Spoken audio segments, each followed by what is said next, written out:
இப்ராஹிம் அலைஹிஸ்ஸலாம் அவர்களுடைய மனைவி ஹாஜரா நாயகி பயணம் போறாங்க. தெரிஞ்ச செய்தி, ஒரு மன்னன் பிடிச்சு கொள்றான். இப்ராஹிம் அலைஹிஸ்ஸலாம் என்னுடைய சகோதரின்னு சொல்றாங்க. அப்பவும் அத்துமீறுகிறான். உடனே அவனுக்கு அல்லாஹு தஆலா வலிப்பு நோயை கொடுக்கிறான். துடித்து கொண்டிருக்கிற பொழுது மீண்டும் என்னை வலிப்பில் இருந்து பாதுகாக்க உன் ரப்பிடம் பிரார்த்தி என்று சொல்லிய நேரத்தில் பிரார்த்திக்கப்படுகிறது. வலிப்பு சரியாகுது. மீண்டும் ட்ரை பண்றான். இப்படி நடக்குது. அல்லாஹு தஆலா அன்னை ஹாஜரா அலைஹிஸ்ஸலாம் அவங்க, யா அல்லாஹ், இந்த அநியாயக்காரரிடம் இருந்து என்னை பாதுகாப்பாயாக என்று துஆ செஞ்சாங்க. அந்த கட்டத்தில் ரப்பை முன்னிலைப்படுத்தி ஒரு பிரார்த்தனை செஞ்சாங்க. அந்த கட்டத்திலும் உறுதியாக இருந்தாங்க.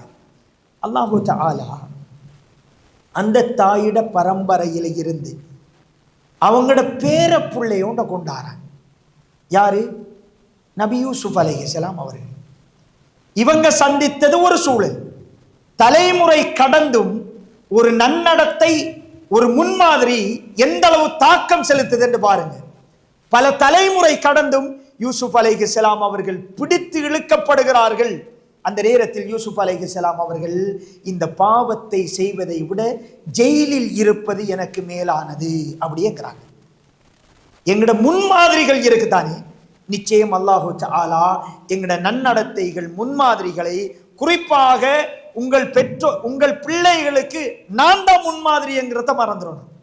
ஒவ்வொரு தந்தையும் ஒவ்வொரு தாயும் இதை மறந்துடக்கூடாது. அப்பதான் அது தாக்கம் செலுத்தும். பாருங்க, இப்ராஹிம் நபி, அதாவது நபி யூசுப் அலைஹிஸ்ஸலாம் அவர்களுடைய சூரத்துல் கஹ்ஃபிலே ஹலர் அலைஹிஸ்ஸலாம், மூசா அலைஹிஸ்ஸலாம் ரெண்டு பேரும் ஒரு வீட்டுக்கு போய் சாப்பாடு கேட்குறாங்க. ஒரு ஊரே சாப்பாடு கொடுக்கல. திரும்பி வர போறாங்க. வர்ற நேரத்தில் அந்த ஊரிலே ஒரு சுவர் சாய்ந்து இருக்கிறது. ஹலர் அலைஹிஸ்ஸலாம் அவரை சீர் செய்கிற நேரத்தில் மூசா அலைஹிஸ்ஸலாம் அவர்களை உதவிக்கு கூப்பிடுறாங்க. மூசா அலைஹிஸ்ஸலாம் என்ன சொல்றாங்க? இல்ல, நீங்களே செய்யுங்க. அதுக்கு பின்னாடி விளக்கம் சொல்ல என்ன சொல்றாங்க? இது கீழே 2 அனாதைகளுக்கு சொந்தமான புதையல் உண்டு. இந்த சுவர் வீழ்ந்து விட்டால் அபகரித்து விடுவார்கள். அவர்கள் வளர்கின்ற வரைக்கும் அது பாதுகாக்கப்படும் என்று சொல்லிட்டு ஹலர் அலைஹிஸ்ஸலாம் சொல்றாங்க, ஒகான அபூஹுமா சாலிஹா, அந்த பிள்ளைகளின் பெற்றோர்கள் சாலிஹான மனிதர்களாக இருந்தார்கள். முன்மாதிரி மிக்க பெற்றோர்களாக இருந்தார்கள். முன்மாதிரி மிக்க பெற்றோர்கள். அல்லாஹ் என்ன பண்ணான்? நபிமார்களை அனுப்பி பாஸ் வேலை செய்ய வைக்கிறான். எங்களுடைய நன்னடத்தைகள் தான் என் பிள்ளையின் நன்னடத்தையை தீர்மானிக்கும் என்பதை வலுவாக நம்புங்கள். நான் தான் அவருக்கு ரோல் மாடல். என்னை பார்த்தே அவன் வளர்கிறான் என்பதை தாயும் தகப்பனும் புரியும். இவர் எந்த நேரமும் சோசியல் மீடியாவில் இருப்பார். அவன் டீனேஜ் வயசு. அவனுக்கு அந்த புரிதல் இல்லை, பக்குவம் இல்லை. அதை எப்படி பயன்படுத்தணும் என்கிறது தெரியாது. அந்த புரிதலை நாங்கள் ஊட்டவும் இல்லை. அப்படி ஆகிற பொழுது நாங்களே தலையில கை வைக்கிற எவ்வளவெல்லாம் சொல்லிட்டோம், கேட்கிறான் இல்லை என்று சொல்ல தேவையில்லை. செஞ்சு காட்டியிருந்தா நிச்சயம் தாக்கம் செலுத்தி இருக்கும். எனவே அல்லாஹு தஆலா முறையாக கையடக்க தொலைபேசிகளையும் சமூக வலைத்தளங்களையும் அமானிதம் என்று நினைத்து தனிமையிலும் அல்லாஹ்வை பயந்து பயன்படுத்தக்கூடிய ஒரு தலைமுறையை எங்களுக்கு தர வேண்டும் என்கிற பிரார்த்தனையை செய்து கொள்வோம். அதற்கான முயற்சிகளையும் நாங்கள் எடுத்துக்கொள்ள வேண்டும். பிள்ளைகள் எங்களுக்கான ஒரு அமானிதம். இந்த அமானிதத்தை முறையாக கையாள வேண்டும். குறிப்பாக இந்த ஆரம்பத்தில் சொன்ன மாதிரி கோவிட்-19க்கு பிறகுதான் இந்த போன் பாவனை அதிகமாக பிள்ளைகளின் கைக்கு வந்தது. அதுக்கு முன்னாடி போன் இருந்துச்சு, அதில் ஒரு வரையறை உண்டு. கோவிட்-19க்கு பிறகு கல்வியின் முக்கியமான எழுதுகோள் புத்தகம் மாதிரி போனும் மாறிச்சு. எனவே இதற்கான வரையறைகள் என்ன, வரம்புகள் என்ன, அதற்கான முன்மாதிரிகள் என்ன என்று தாயும் தகப்பனும் இணைந்து யோசிக்க வேண்டிய காலத்தின் கட்டாயம் இருந்து கொண்டிருக்கிறது. கண்ணியமிகு சகோதரர்களே, சகோதரிகளே, அதே போன்று இரண்டாவது ஒரு பகுதி, எங்களுடைய சமூகம் இந்த சமூக வலைத்தளங்களை எப்படி பயன்படுத்துகிறார்கள் என்பது முக்கியமான ஒரு பிரச்சனை.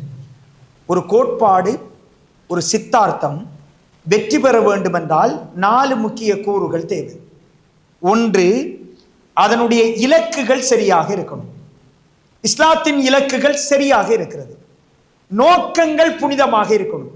இஸ்லாத்தின் முஸ்லிம் சமூகத்தின் நோக்கங்களும் புனிதமானது. உள்ளடக்கம் அறிவுபூர்வமாக இருக்கணும். இஸ்லாத்தின் உள்ளடக்கம் அறிவுபூர்வமானது. ஆனால் நான்காவது ஒரு முக்கியமான விஷயம், இந்த கொள்கையை எடுத்து செல்கிற ஊடகங்கள் அழகான அறிவுபூர்வமாக இருக்கணும்.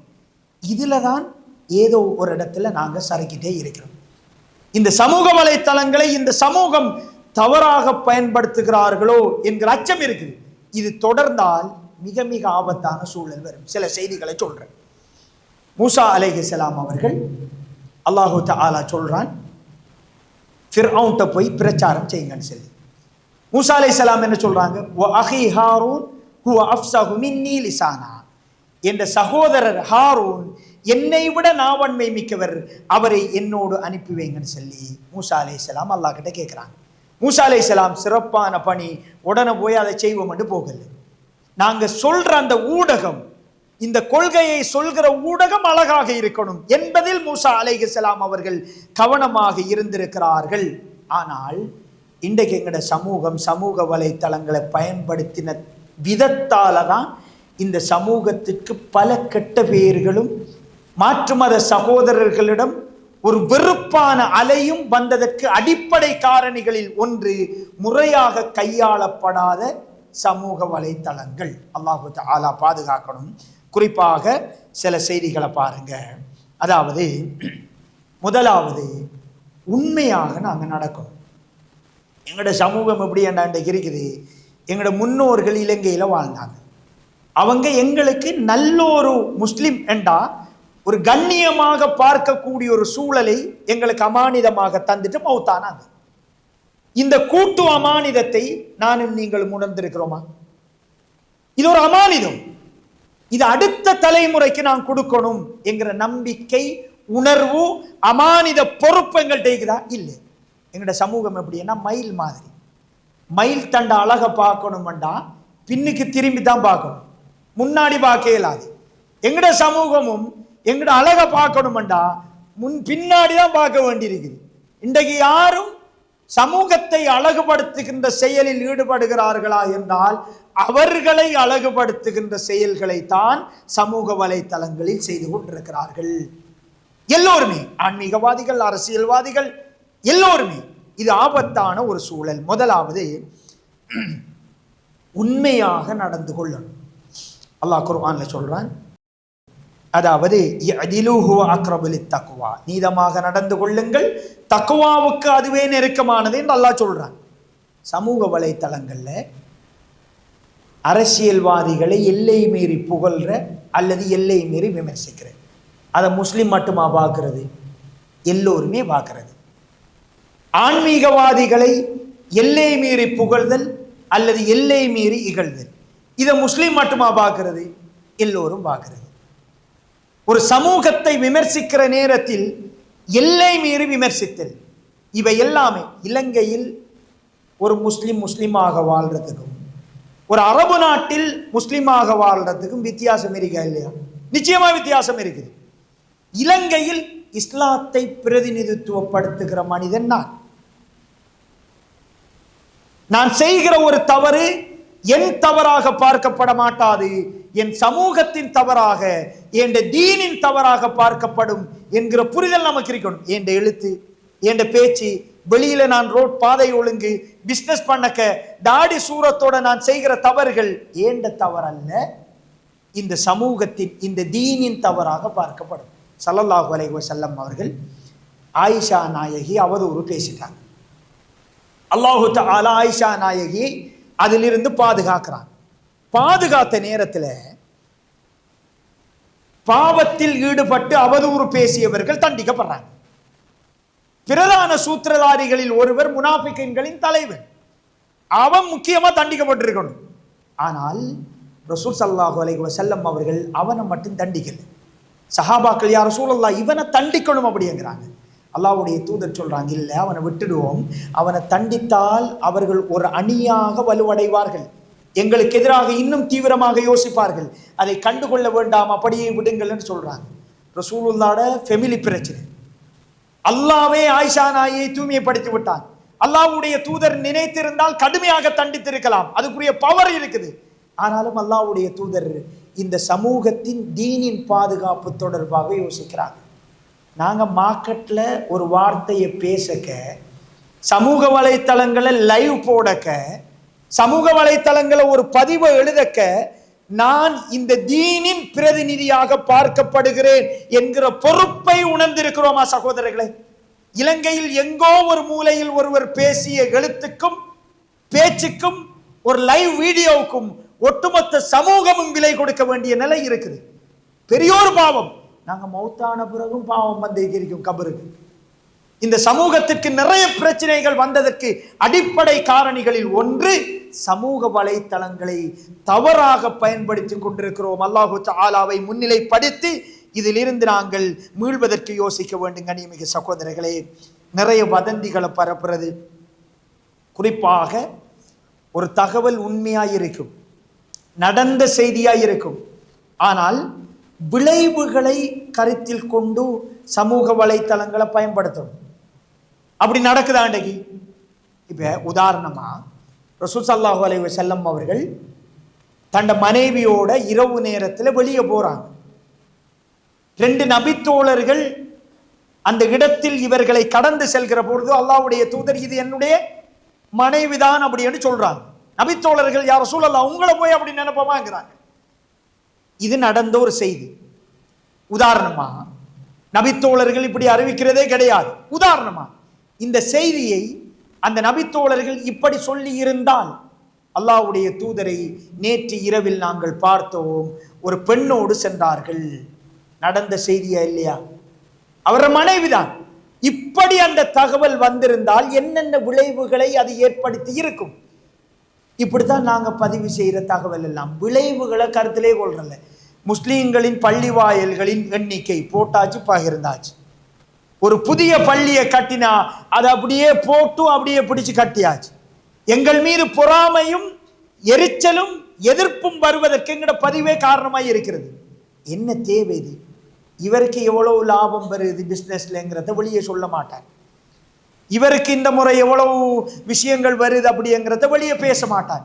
இவர் விடயத்தில் ரகசியம் பேண வேண்டும் என்று நினைக்கிற ஒருவர் சமூக விஷயத்தில் ரகசியம் பேச ரெடி இல்லை. எல்லாத்தையும் அள்ளி போட்டு கொட்டுறது. இதனால இந்த சமூகம் இழந்ததின் லிஸ்ட் பெருசு. அல்லாஹு தஆலாவிடம் நாங்க தௌபா செய்யணும். முறையாக இவைகளை கையாள வேண்டிய கூட்டு பொறுப்பு எங்கள்கிட்ட இருக்குது.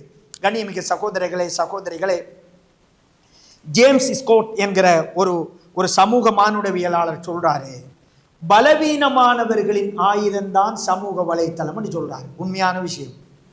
அனர்த்தம் என்று வந்தா எல்லாரும் ஒன்று சேர்ந்துருவாங்க. இன மத பேதங்களை தாண்டி இனக்கலவரம் என்று வந்தா சமூக வலைத்தளங்கள் இன்னும் அந்த பிரச்சனையை கூர்மை தீட்டி கொண்டே இருக்கும்.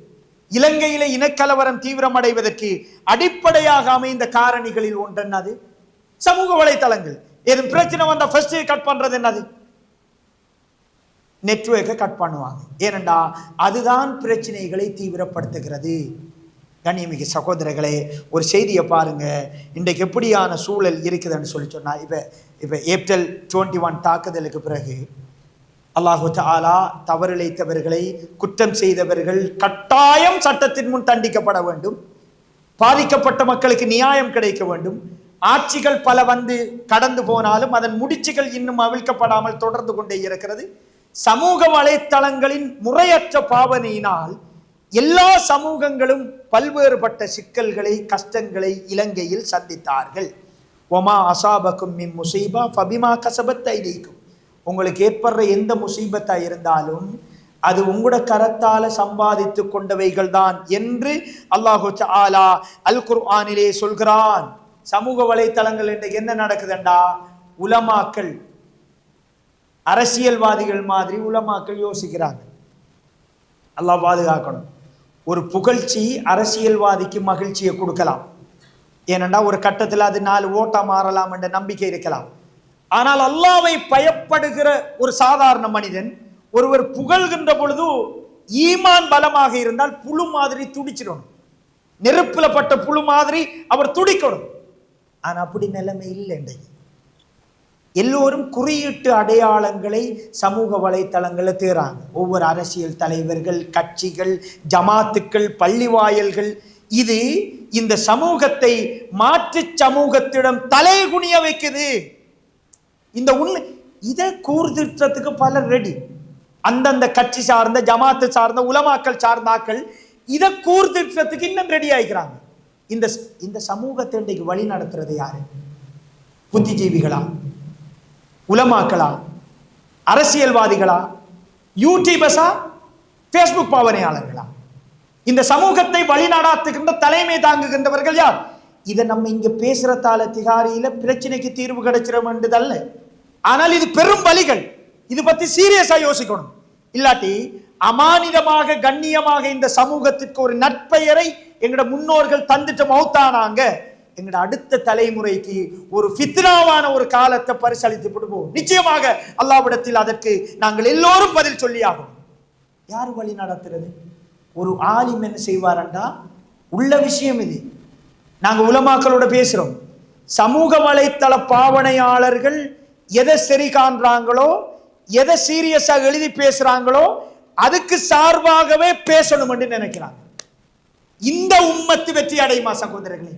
இந்த சமூகத்தை வழிநடத்தக்கூடியவர்கள் இலங்கையில் இன்று சோசியல் மீடியாக்காரர்கள், எஃபி, யூடியூபர்ஸ், இவர்கள்தான் இந்த சமூகத்தை வழிநடத்தக்கூடிய ஒரு சூழல். அல்லாஹ் பாதுகாக்க வேண்டும். இது ஒரு ஆபத்தான ஒரு சமிச்சை. இந்த சமிச்சையை நாங்கள் மிக கவனமாக கையாள வேண்டிய ஒரு சூழல் இருக்குது. எங்களோட முன்னோர்கள் 1872 உதாரணமா ஒரு செய்தியை சொல்றேன். இந்த குறியீட்டு அடையாளங்களுக்கு பின்னாடி எங்களோட முன்னோர்கள் போகவே இல்லை. இந்த தீன், இந்த சமூகம் தொடர்பாக தான் யோசிச்சாங்க. இன்றைக்கு அப்படி அல்ல. குறியீட்டு அடையாளத்தை தேர்றது. நான் தனித்து தெரியணும், நான் ஃபேமஸ் ஆகணும், என்ற பள்ளி என்ற ஜமாத்து தனிய தெரியணும் என்று நினைக்கிறது. 1872 கொழும்பில் இருக்கிற மியூசியத்தில் மியூசியம் அமைக்கணுங்கிறத 2010 வரைக்கும் வெள்ளிக்கிழமை மியூசியம் மூடப்பட்டிருக்குது. இலங்கையில் விடுமுறை நாட்கள் என்னென்ன? சனியும் ஞாயிறும். வெள்ளிக்கிழமை ஆஃபீஸ் டே. ஆனால் 2010 வரைக்கும் மியூசியம் மூடப்பட்டிருக்குது. இலங்கையில் 14வது ஆளுநராக இருந்த சர் வில்லியம் எங்கட முன்னோர் வாப்பிச்சு மறைக்கார, அவர் கட்டட கலை நிபுணர், அவரை கூப்பிடுறாரு. ஒரு வரலாற்று தேசிய முக்கியத்துவம் வாய்ந்த பணி மியூசியம் ஒன்று அமைக்கணும், அந்த பொறுப்பை நீங்க ஏற்கணும்னு சொல்றாரு. வாப்பிச்சு மறைக்காரும் அதை ஏற்று அழகான முறையில் அந்த பணியை செய்து முடித்து அது கையளிக்கப்படுகிற நேரத்தில் பிரித்தானிய அரசு நினைக்குது, வாப்பிச்சு மறைக்கார கண்ணியப்படுத்தணும், அவருக்கு ஒரு சிறப்பு நாமம் கொடுக்கணும்னு நினைக்கிறாங்க.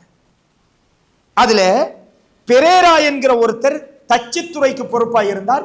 அவருக்கு சிறப்பு நாமம் ஒன்று கொடுக்கப்படுது. வாப்பிச்சு மறைக்காருக்கும் சேர் பட்டம் கொடுக்கிறதுக்கு ரெடி ஆகுறாங்க. சேர் பட்டம் அது பெரிய ஒரு பட்டம், அடைமொழி, சிறப்பு நாமம். ஆளுநர் கேட்கிறாரு, உங்களுக்கு என்ன தேவை அப்படின்னு கேட்கிறாரு. வாப்பிச்சு மறைக்கார் சொல்றாரு, எனக்கு சிறப்பு பெயர்கள் எதுவும் தேவையில்லை. வெள்ளிக்கிழமை முஸ்லிம்களின் விசேட நாள். யாராவது வெள்ளிக்கிழமை ஜும்மாவை விட்டு இதை பார்வையிட வந்தால் நான் குற்றவாளியாக போய்விடுவேன். எனவே வெள்ளிக்கிழமை இந்த மியூசியம் மூடுவதற்கான அனுமதி மாத்திரம் போதுமானதுங்கிறாங்க. எங்களோட முன்னோர்கள் குறியீட்டு அடையாளத்தை தேடி போகல. அந்த சீப்பான வேலையை எங்களோட முன்னோர்கள் இலங்கையில செய்யல, அதை தேடல. இன்றைக்கு என்னென்றால் ஒரு பில்டிங்கை கொண்டு வந்தா பெயர் அவரை வரணும்னு நினைக்கிறாங்க. ஒரு ரோட்டை கொண்டு வந்தா பெயர் அவரை வரணும்னு நினைக்கிறார். அதுக்கு சோசியல் மீடியாவில் கொஞ்சம் எழுத்தாளர்களை வச்சு கொள்றது, அதுக்கு சம்பளத்தை கொடுக்கிறது, எழுதுறது, மாறி மாறி பேசுறது, சண்டை பிடிக்கிறது. வெளி சமூகத்திடம் வெக்கி தலை குனிய வேண்டிய விதத்தில் சமூக வலைத்தள உரையாடல்கள், கருத்து பரிமாற்றல்கள் இருப்பது என்பது ஒரு அசிங்கமான விடயமாக இருந்து கொண்டிருக்கிறது. குறிப்பாக ஆன்மீகத்தின் பேராலும் இது நடந்து கொண்டிருப்பது மிக வேதனை அளிக்கக்கூடிய அம்சமாக இருந்து கொண்டிருக்கிறது. அல்லாஹு தஆலா இப்படியான நிலைமைகளில் இருந்து எங்களை பாதுகாக்கணும்.